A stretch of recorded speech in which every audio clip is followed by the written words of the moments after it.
Okay, while everybody else right now is skeptical about housing, while all the other consumers are going and buying a tighter leash for their cats and their dogs because they're very distracted in the world that we're living in, I would encourage you to get your consumers to be in the market.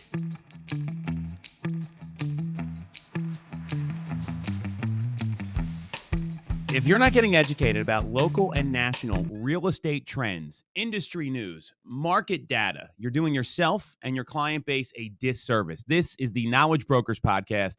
I'm Tom Toole here with Byron Lazine and Lisa Chinatti, and we have got a jam-packed episode here. We're going to lead off with clear cooperation because NAR, they got one of these secret meetings that are not open to the public right now, and clear cooperation is up for a debate. This has been a target of the DOJ.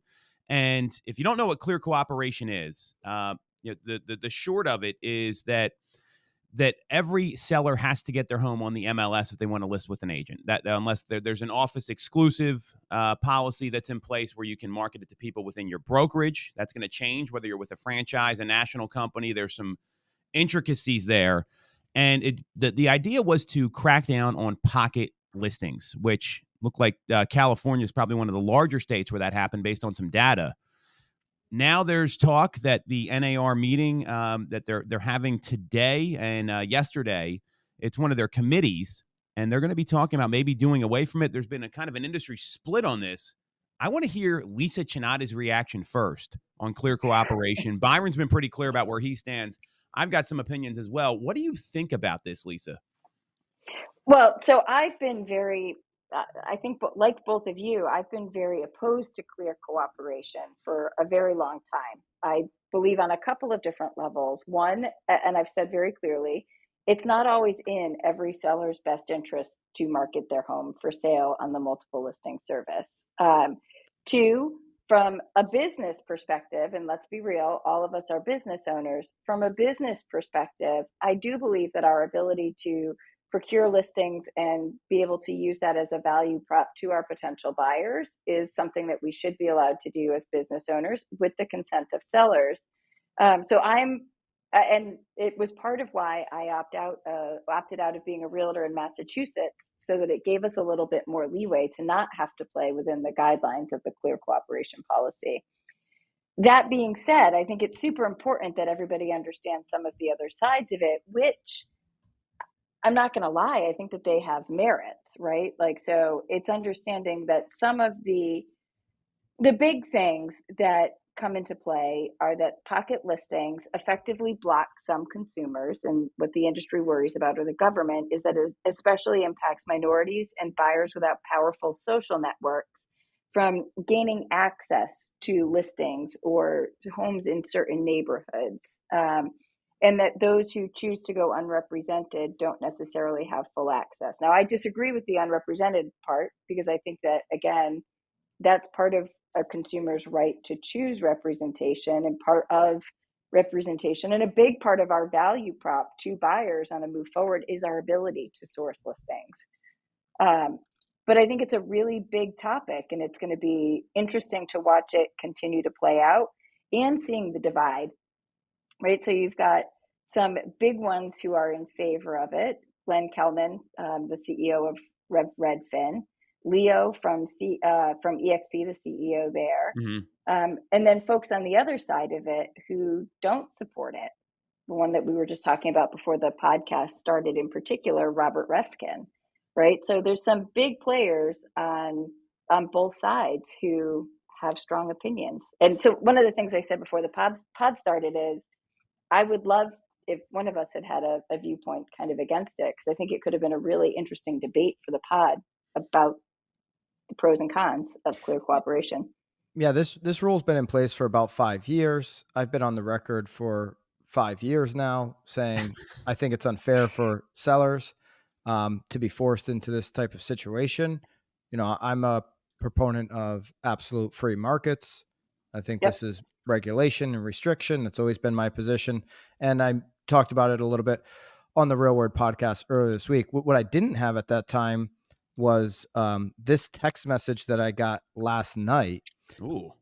This text message was coming out of that So NAR is meeting yesterday, being Thursday. We record these on Friday mornings, and then they're meeting today. It's a closed door meeting. NAR, they like to swap secrets, and the deep state of NAR meeting on these things. But there is a huge debate going on behind closed doors. And so this text message that I got last night from somebody who knows says apparently Compass, and we just mentioned Compass with Robert Reffkin, who's he's against this this rule, and 100 plus other brokerages are formally requesting that NAR does away with clear cooperation. So there is a obviously this discussion was going to happen here today, yesterday, and today, because we knew this was brewing, and now it seems like there is an aggressive push to formally do away with this rule. You mentioned Leo Pareja, the CEO of EXP. He's on the side that, hey, some consumers aren't going to see all the listings. That's bad. He was quoted as actually saying that he is 100% for organized real estate. He thinks all the listings should be on the MLS. And I would argue that he's not 100% for organized real estate because he's 100% against broker-to-broker compensation, which again is outlined as being an available opportunity for sellers and brokerages to participate in based on the NAR settlement. So you can't say broker-to-broker compensation is something that we'll never do anymore because we want to go above the settlement and beyond it, and then say that you 100% back organized real estate. Organization and tidiness of being able to get people paid, sounds like broker-to-broker compensation to me. But then on the other side, you think every listing should be on the MLS. Those are contradicting to me. I don't look at this as organized real estate, the clear cooperation. I look at it as restricting a seller's ability to make a decision on what's best for them. You have a super luxury home, or somebody that needs privacy, or you really need to test the market. The variety of different reasons to keep it off of the MLS. The seller loses that ability if they want to work with a professional agent. I want the access to, a free market and the access to agents to be open to everybody. And if there's too many restrictions and just call it what it is, regulations on what agents can and can't do, it reduces the value of the agent. For the argument that, not all buyers are going to see all of the properties. Well, to me, this actually supports why buyers really need to be interviewing their buyer agent.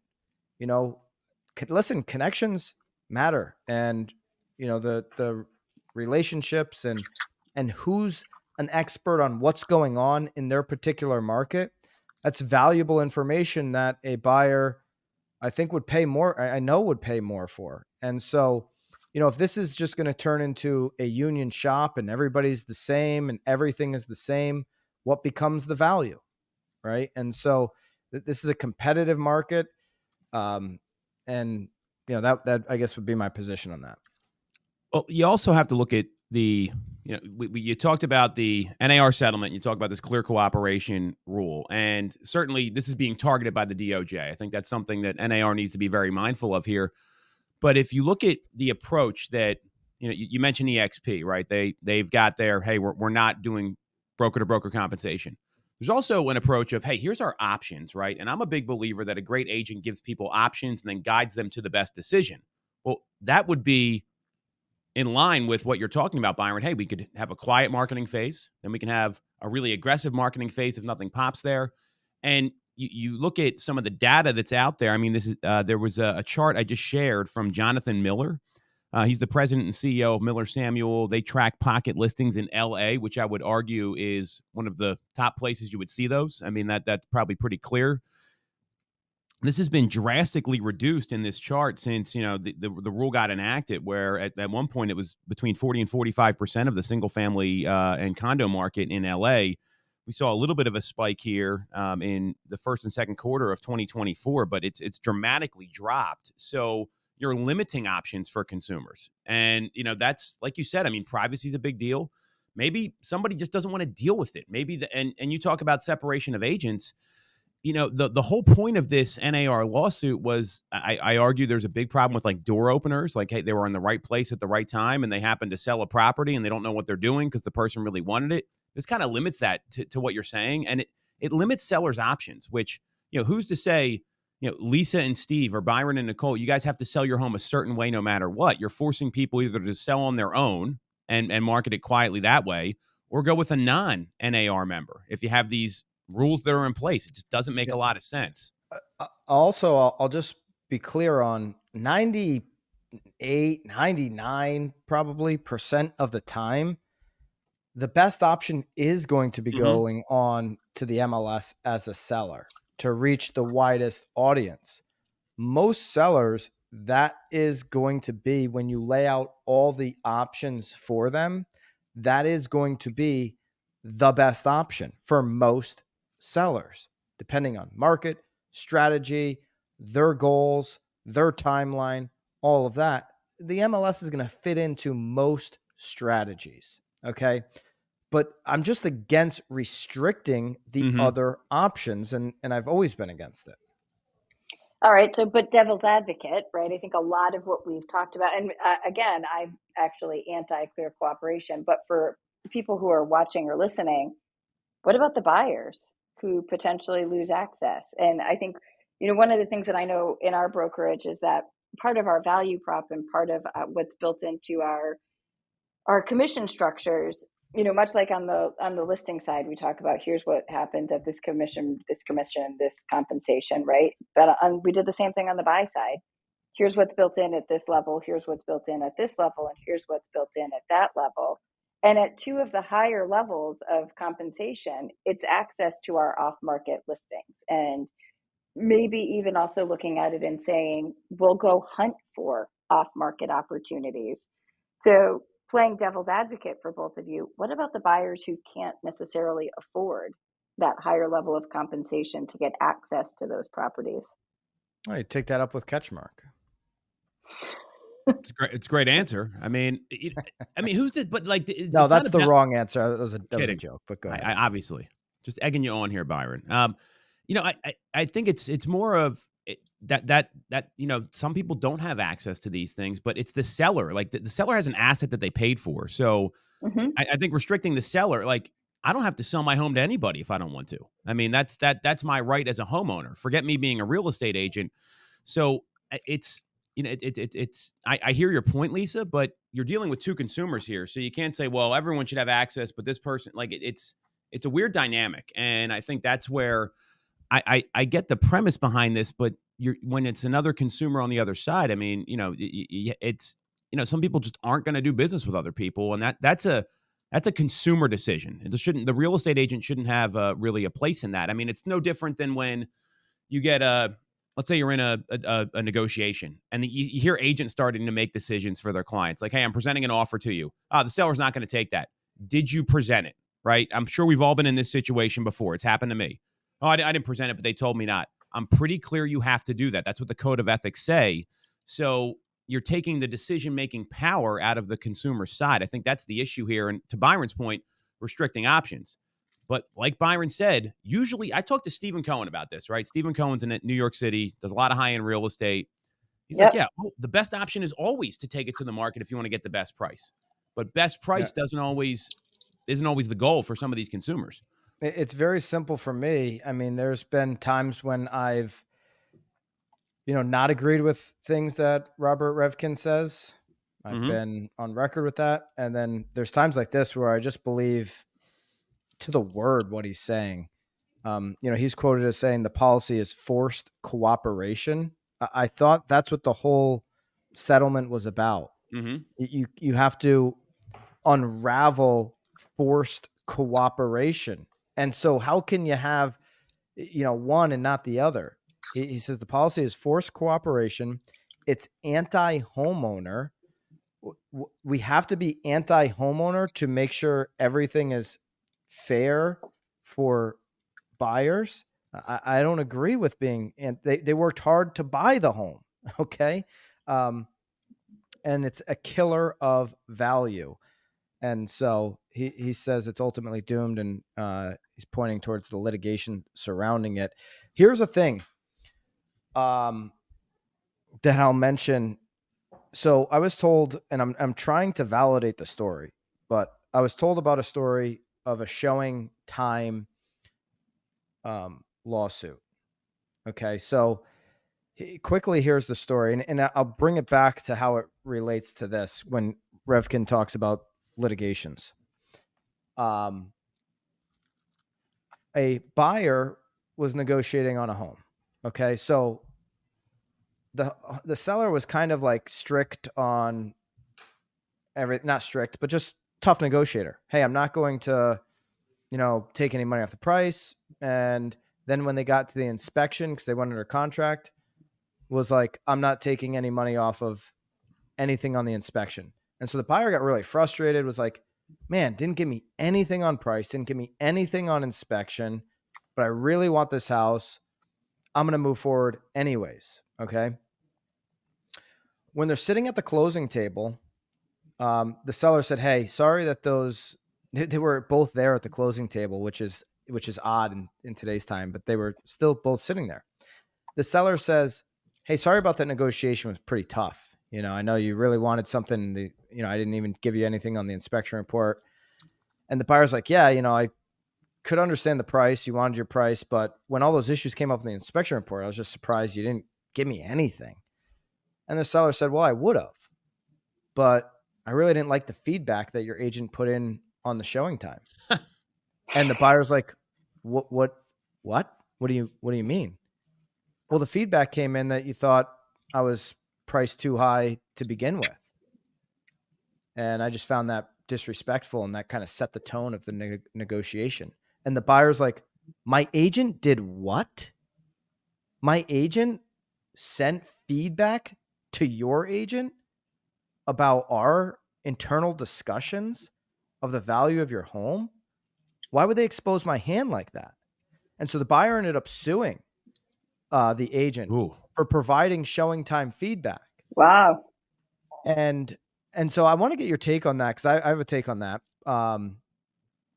But if you force people in, consumers, okay, and this is Reffkin's point, you force their hand. And this is what a lot of the NAR settlement was, the argument was, right?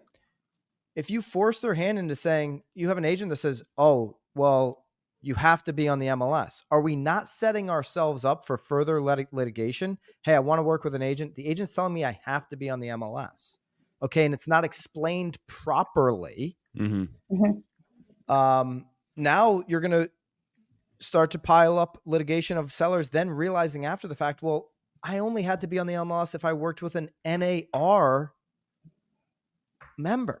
I could have been off the MLS in other different ways. I wasn't told that, right? Just like some consumers thought they had to offer out compensation to be on the MLS. And at one point they had to.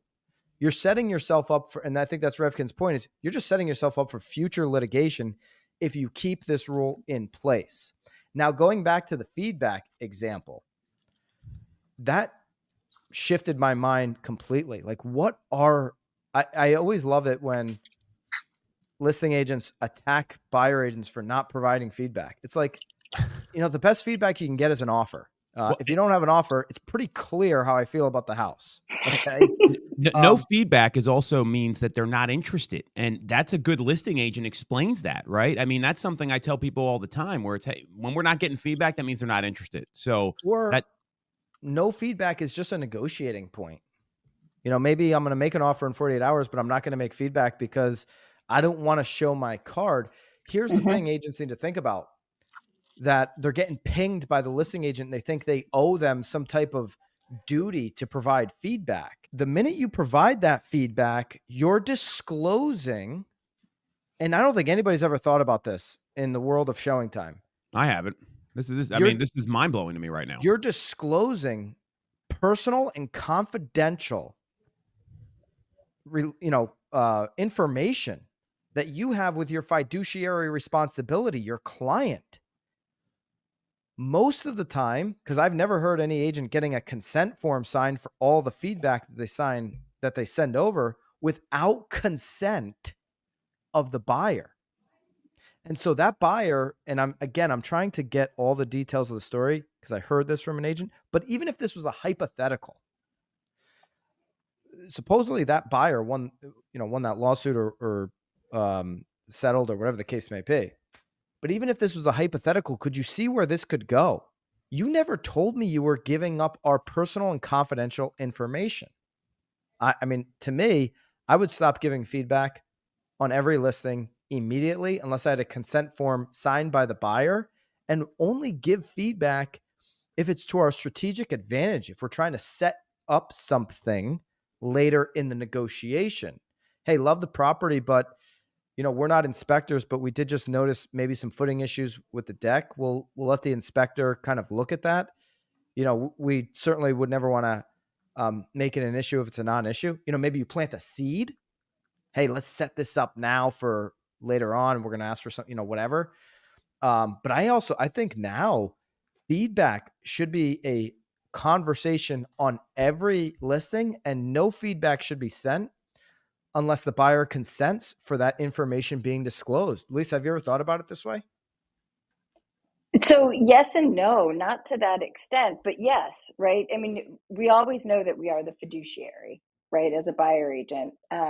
So yes, I've thought about the fact that any of the information that we disclose can be used as part of like a negotiation, right? I would never have thought to the detriment, though. It's fascinating the way that the seller positioned it, right? But we all know that feedback kind of plays into the negotiating. But Well, the position from the seller was they got emotional about the feedback, and right, then they decided in this negotiation that they are going to stick it to this buyer, and they'll stick it to the buyer to the point that that seller would rather lose the deal and go sell it to somebody else than give this buyer an inch. And the seller said at the closing table, I would have given you everything you asked for in that inspection if you didn't piss me off from the start. If you I didn't will ruffle tell my yeah, you, feathers. this does happen. I mean, we've all been in transactions like this where you see something come through and the seller is just irate about what someone's saying about their home. Oh my Now, yeah. gosh. a good listing agent can navigate that. And I do agree with the feedback. I mean, it's no different than, in Pennsylvania, you ever show a home with like a Ring camera or like an Amazon Alexa or something? And, We're in like I've every gotten, house now. yeah, well, so let's go back 5-6 years ago. I'm getting calls from clients. Hey, the buyer's interested. Well, the showing ended 5 minutes ago, Steve. Like, how did you find? Well, I was listening on my Ring doorbell, which is illegal in Pennsylvania, but this is what's been happening. So you do have to coach your clients about, like, don't get too excited when you see the property. Don't show your hand. So I think that's good client coaching, Byron, to your point. It never crossed my mind about the feedback about over disclosing, but then a good agent doesn't do that anyway. You're not saying like, hey, we're going to make an offer at this, or here's My what's going on. I mean, you want to give real stuff there. And I think it's consent does make a lot of sense. my point is ShowingTime feedback or whatever, you know, uh, format you use. If you use something else in your MLS, if there's some tool built into your MLS, let's just call it ShowingTime. In this case, ShowingTime feedback is in writing. It's documented. Sure. It's a different thing if you and I are having a conversation. Hey, I talked to my buyers. They wanted me to share these concerns, or they want me to share how excited they are to get going on an offer. Here's a few things that they're curious about, right? Those conversations are conversations between agents kind of jockeying for a position to get the best deal for each side. When you put this feedback into writing as the buyer agent specifically, I don't really know of really any scenario where that buyer agent has shown the buyer what they're writing. before they send it over to the listing agent. So now the buyer agent is just, what are they disclosing in writing, in full documentation? It's just black and white. That now is used as evidence in a lawsuit. It is clear as day. And if you've got a buyer on the other side saying, I was never told they were going to write that, I was never shown that before, I never signed off on sharing that information, to me, that's as clear cut as a case as it gets of breaking that fiduciary responsibility. And so going back to clear cooperation discussion and what Reffkin's talking about as clear cooperation is forced cooperation, I mean, I'd be thinking about the way feedback on listings has just evolved and how that's become, 20 years ago, there was no ShowingTime feedback. It was, hey, my seller's asking, is there anything that your buyer can share that I can report back to the seller? It was a laborious process. It was a conversation. The buyer agent that went go back to the buyer, say, hey, what can we share? And there was multiple conversations back and forth and what have you. Well, and it's less important if they're not interested in the property. Hey, that one's totally off the list. Like, hey, here's the feedback I can give you. And here's how I would handle it moving forward as an agent. Hey, this is not my buyer's not interested in the property. This is not coming from my buyer. This is coming from me as a observation in the market. Here are things that, I think about the listing or whatever, right? If you want to help out that agent and give them some ammunition because the seller is asking for it. But what has become a custom or customary with this whole feedback sharing is a form of this forced cooperation that Reffkin talks about. It is behind a closed door oftentimes from consumers. And I think we need to have more discussion around it. And I would actually like to see here's the thing. Here's where I think we're going. And this is where I think like Mosaic, who, obviously helps the show. And I'm going to see Sheila actually next week at Jared James event. We're going to be doing a little fireside chat there. She'll be at BAM Mania too in October. Grab your tickets. This is where I think like Mosaic is doing some really smart things. And this is where the industry is going, is the consumer is going to have should have a much more clear picture of the process, of the steps. It shouldn't be left in the dark. And too often, that was one of the reasons Sheila started Mosaic, was because when she went through her experiences and her experiences in healthcare, it's like too often the consumer was left in the dark. They don't see the next step. And so if I'm writing feedback as an agent and it's going to the other agent, I probably want to get a little like approve or disapprove button from the buyer to say, yeah, go ahead, send that over. Because there are pros and cons to sharing feedback. On the other side, it can be helpful in a negotiation at times, but like in the scenario just laid out, it can be very hurtful too. So I think ultimately, again, consumers, AI world, tech world are going to be seeing what's going on and in real time. And I think that's going to help a lot of people in this industry work at a much more higher and more professional level and help more people. No, my takeaway is like, so you talking about the feedback. The other thing that I think about is love letters and like how those were designed to help buyers get offers accepted over time. And I just stop and step back and think there is so much litigation that shakes out around all of this and wonder, it's crazy, right? But everything turns into something litigation related, it seems right now. Well, a love letter, I don't find much. I don't find much harm in a well done love letter. I don't. Until there's a picture of the family, or they talk about where they. No, I get that, but as a buyer's choice to do that, the agent has to not be a part of that, can't drive that.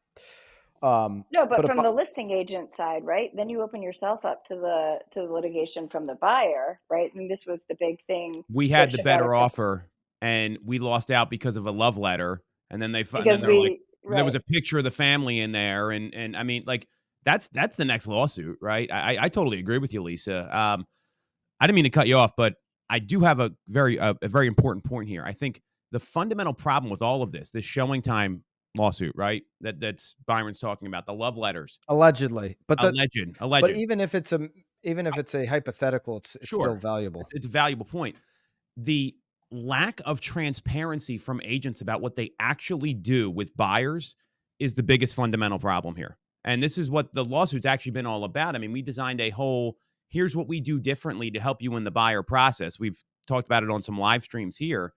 Most agents don't explain what they do. They just say, "Hey, I'm going to do this. I'm going to do." There's no formal meeting like there is on the listing side. And this it all comes back to listings. Like how you do listings applies to so many things. Agents have done a horrible job explaining to buyers what they actually do. And they were relying on personality or the buyer falling in love with a home. And this lawsuit now that in this new world we live in where contracts are required to tour properties, it's going to really put the scrutiny on agents to be able to clearly and concisely explain, hey, here's what the process looks like. Here's what I'm going to do. Then following through and actually doing it, which is what great listing agents have done for decades. And I think that's the biggest issue here is that some people just, they hope the consumer takes over and they find a home instead of here's what I'm going to do. I'm going to actually do it. Here's the plan. And are you okay with all of this? Because, let's say you're circle prospecting a neighborhood. Some people don't want you to do that, by the way. They don't want to be that persistent person trying to get into a neighborhood. Now, I think it's a great idea, but you've got to be clear about what you're actually doing and have a business meeting with people up front. And that is the fundamental issue in real estate that so many agents skip. And when you skip parts of the process, you get bad results. Yeah, sharing all the strategies that you have, and some are going to work, some are going to be beneficial into the package that you build in for consumers, and some consumers aren't going to want. I mean, the most basic example of what Tom's talking about is like, and hey, here's how we do open houses, and then you have the seller saying, yeah, I don't care if you bring a freaking circus to my house. Mm-hmm. I'm not doing an open house. Whether you bring a circus, whether you bring the local, WNBA player, or you bring just cookies, I don't want an open house, period. End of story. You can't convince me otherwise. Yep. And so your strategy can be fantastic, can be average, doesn't matter. The seller doesn't want it in some cases. And the seller's the decision maker. This is one of the biggest thing agents miss on. You're not the decision maker in the process. The buyer and the seller is. And when you start making decisions for consumers, like feedback, Byron, as an example, well, that is making a decision for the buyer. That is, hey, I'm showing my hand, right? I'm telling them I think the home's overpriced. Maybe the buyer does. The buyer clearly didn't in that scenario. They paid full price, right? Yeah. So I mean, you cannot replace the decision maker. And you've got to be so clear with people. And that's what great business people do. Forget real estate agents. That's what great business people do, especially when they're advocating for consumers. When I was brought up in the industry, I was told feedback was important to share because you want these great relationships with agents. That was the way. And I always found it annoying. I found it a nuisance, and I found it something that I didn't really want to do. When I was working on the buy side, I really didn't see the advantage.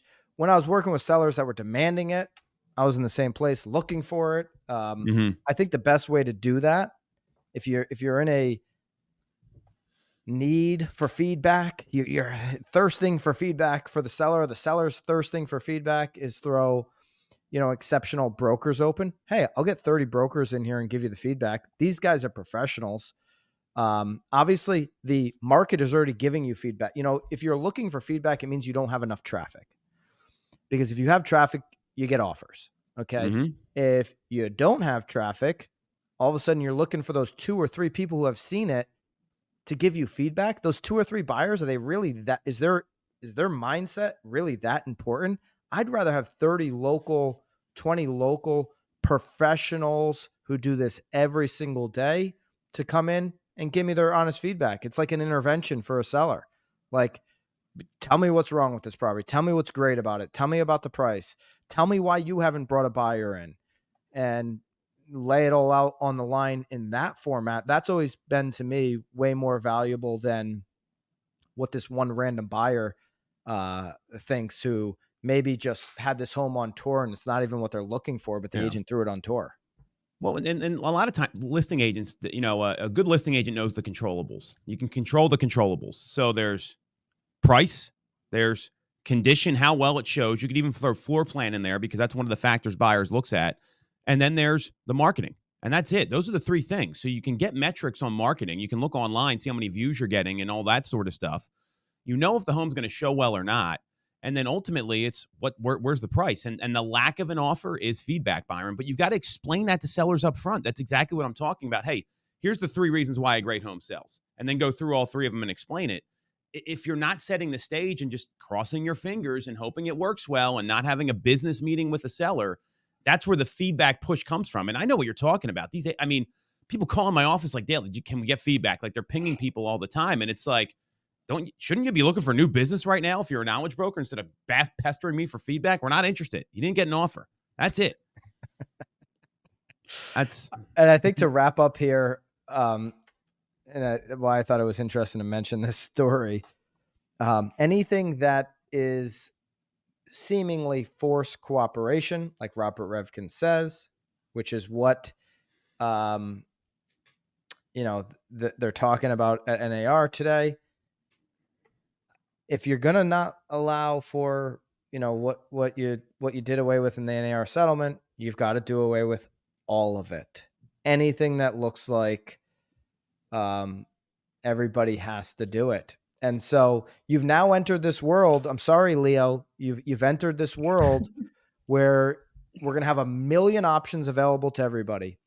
And if you want to take the option of not putting your house on the MLS, you should have the right to do it, because everything should be an option. My home, my choice. Let's make the t-shirt. Can we sell them at BAM Mania? Is that free for all BAM Mania attendees? My home, my choice for all BAM Mania attendees. Make sure, by the way, guys, we're going to be doing a pretty cool conversation at BAM Mania, myself, Tom, and Lisa.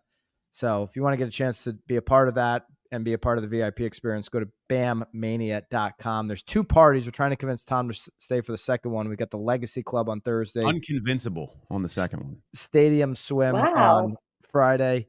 I've got some home responsibilities here. Tom will be there. Once we tell him it's unlimited drinks, he'll be at both. I have unlimited drinks at my home, so that's also an option. But Tom will be there for both full day sessions, 17th and 18th. bammania.com. Grab your tickets. We're just 4.5 weeks away. So I want to talk about the state of the market right now, Lisa and Byron. I mean, I'm feeling that there's something in the air. There could be like a mini rally in the fall here when that because of some economic conditions that we're seeing. This week we hit a 6.2% average on the 30-year fixed, according to Freddie Mac, and that is the lowest since February of 2023. We're seeing inventory grow. The home price expectation survey shows that prices are going to continue to grow for the next 2 years. That comes out from Fannie Mae. I see some opportunity in the market for the knowledge brokers out there that want to go out and inform people. What do you two think? So we're seeing a lot of activity. I think we are going to see a late fall push. So I'm going to ask both of you. So Mortgage News Daily shows 6.14 today. I think it was 6.11 yesterday. Odds under 6 before the end of the year. Have they changed? Byron, I'll let you take this one. I got an opinion, but I want to hear your thoughts. You took the over, so this is actually all coming full circle here. I took the over on the average for the year. That's what we did. So I'm still pretty safe on that bet. Obviously, there's 4 months left, 3.5 months left, so that could change if we stay down in this range. It could drive the average lower. Would I take the under of 6 before the end of the year? I could quite possibly see it happening even next week where we hit 599. We hit 599 on February 2nd, 2023. And by March 2nd, 2023, we were at 7.1. Okay. So Crazy. I'm encouraging every agent out there to not think like a consumer. A consumer sees this downward pressure on the 30-year fixed, and they start to think, I'm going to keep waiting for it to go lower. Well, everybody that was waiting on February 2nd, 2023 for it to get lower from 599, that was one day, one moment in time. Within 30 days later, it was up over 7.1. That can happen again. I think there's a lot of different, momentum right now. Good inflation readings. Jobs are getting a little bit of a concern, which would actually support lower rates. We have CME Group now at a 50-50 chance. Just yesterday was an 85% chance to be a quarter point. Now it's Incredible. a 50-50. That could be a half point. So there's a lot of momentum that would support, this could go, lower in the short term. But we've seen so much volatility the last 3 years in mortgage rates. And so don't think like a consumer. Point backwards. You don't know what's going to happen moving forward, but you know what has happened. There have been too many examples the last 2 to 3 years of when we get that low 6 range that we're in right now, that shortly after it pops back up. And so agents should be educating consumers on those examples. Take the chart and circle all of those examples of what I'm talking about so that you can encourage buyers to take action now. The smart buyers are going to support your, late fall or fall surge in interest and demand. The great agents that are working with buyers that can see an opportunity are going to go out there and attack this market. But ultimately, what do I think is going to happen in the fall? I think what's going to happen is what always happens is you're going to have the lowest prices in a 12-month cycle. You can go back 20 years in your MLS. I don't care what MLS you're in. The winter closings, which means fall under contracts, support the lowest price point in any 12-month cycle. That's why Realtor.com put out the report, that the end of September, beginning of October is the best time to buy. They have the same report every year because every year the story is the same. The story is the same every year. Of course, now is the best time to buy. You always get the lowest price in a 12-month cycle right now. So smart buyers have that to their advantage. And you just have unique timing where you have the lowest 30-year fix in a year and a half. They absolutely should attack. When do I think the actual surge is coming? I think next spring is going to be robust with home buyer activity, unlike this past spring and unlike 2023. It's going to be an aggressive spring. We're going to be on the other side of the November election. We're certainly, we can say with confidence that we could be under 6 for an extended period of time going into that spring. And it'll be the spring with the most inventory based on the trends that we've seen this year since 2020. And so for all those reasons, I think like every other year of the last 20 years outside of 2020, the spring is when you're going to have the most activity. But I do think there's significant reason to be talking to every single buyer right now, because the way you earn their trust is by seeing that you're giving this valuable insight of here's what's happened, here's what's happening right now. If you're still in the market to buy right now versus the spring, these are the advantages based on the last 20 years of data, why now is such an opportunity to be a buyer, and particularly this year with the momentum that we have. Zillow and Realtor.com both released basically the same report, to your point, Byron. There is a window here, and that's language I'd be using with people.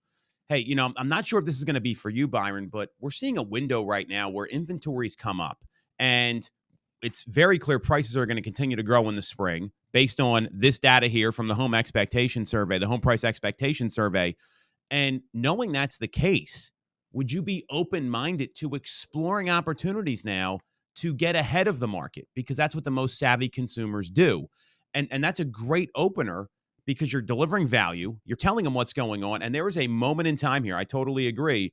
You've got, the rest of September, October, November. I would call it, let's call it 75 days, basically where we are.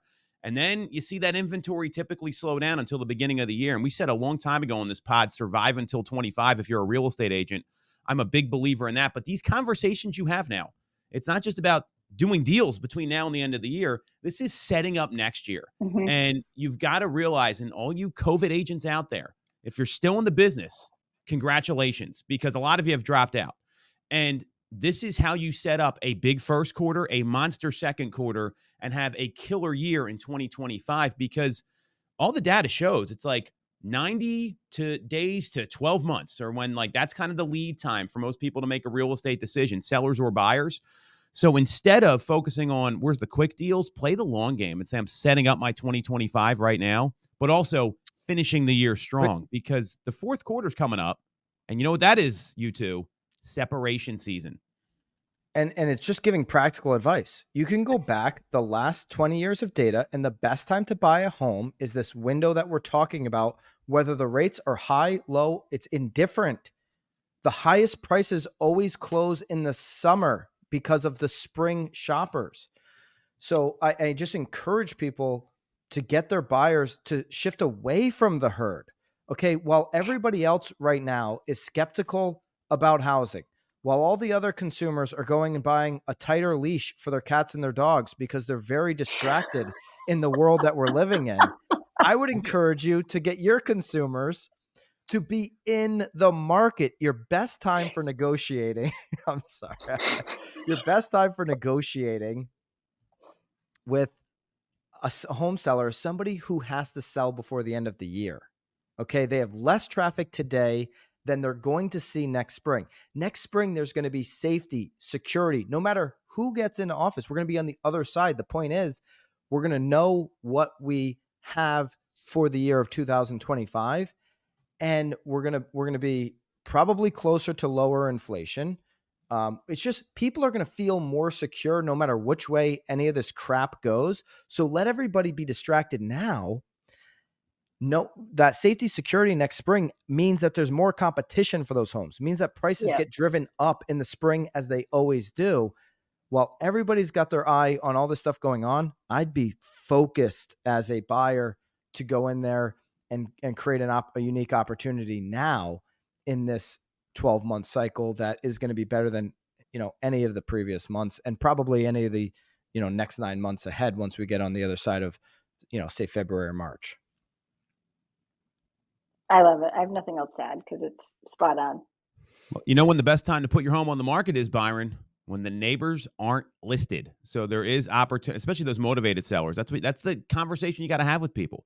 Anybody looking this time of year is serious, right? So, and now with these new laws in place, or I shouldn't say laws, rules, you're getting serious buyers because they're signing an agreement. Here's what I'll say about that.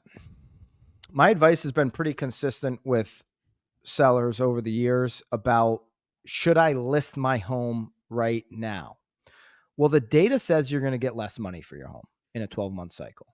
That's just clear and simple. That's why, it can't be a great time for buyers and also the best time for sellers. Like, the best time to be a seller is hitting those high price points of the spring cycle.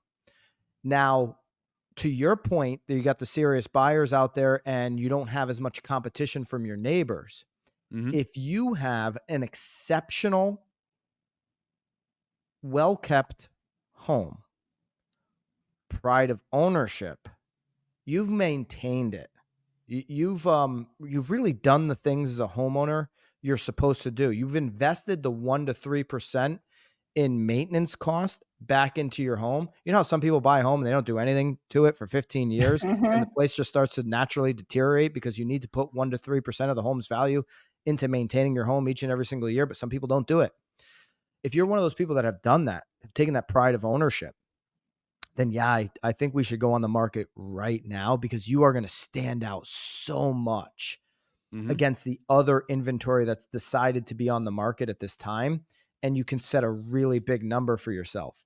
But if you're that seller who's just been, not really, you just haven't cared as much, I want you to go on the market in the spring when there's the most buyer competition, because when there's more buyers and they're competing with the properties, they're going to settle more.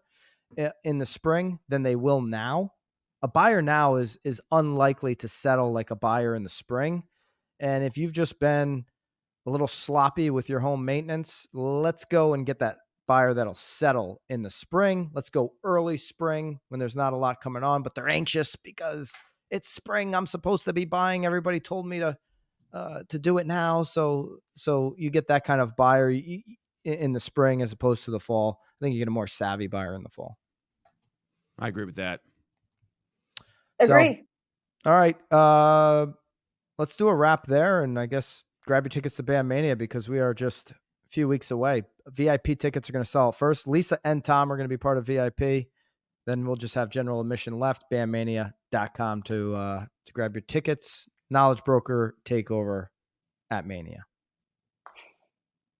All right, guys, have a great weekend. Go Tom Toole's Eagles, I guess, since the Giants are out. They don't play till Monday. So, but did you see Saquon Barkley? That was quite the debut in a slippery field down in Brazil. Yeah, very exciting. Good. All right, see you guys. On August 17th, the rules of the game changed. You know that. And now there is more opportunity than ever for the best agents to capture market share. Talking about the agents who are true knowledge brokers, expert advisors to their clients, and masters of the craft. You're one of those agents. That's why you're here. Or if you want to be one of those agents, one thing you need to do right now is invest in your client experience. We all have CRMs, but CRMs are designed to nurture and convert leads. You can't treat your clients like leads. That's one of the biggest reasons agents lose referrals and repeat business. What you need is a CEP, a client experience platform, to give your clients the best digital experience possible. The CEP my team and I use is Mosaic. Mosaic kicks in when a lead becomes a client, providing a seamless experience from search to closing, transaction management to long-term client retention. It gives you all of the tools you need to impress your clients and showcase your value, helping you generate more referrals, repeat business, and client loyalty. Mosaic is a huge competitive advantage for agents, but spots are limited in each market, and some are already full. Head to mosaic.io or click the link in the description to see if there's any available. Head to mosaic.io, or click the link in the description to see if there's any availability in your market. At BAMX, we listen to what real estate professionals want and need. That's why our platform is filled with sought-after courses, content, and tactical assets for your business. And that's why we launched BAMX in a box with templates and scripts done for you, delivered each Friday. The best part? It's not coming from panel pontificators who bought their followers and don't sell any real estate. It's coming from top agents, team leaders, and content creators in the industry. It's education that actually shows you how to do what you need in today's market. And now it includes editable templates and scripts so you can easily deliver that knowledge to your database. Every day, we continue to add more content into BAMX, into our private Facebook community, content that works, content that our members have exclusive access to daily. Do not wait any longer. Use code Knowledge Brokers and join the thousands of agents taking their business to the next level today. Use Knowledge Brokers for 10% off. See you in BAMX.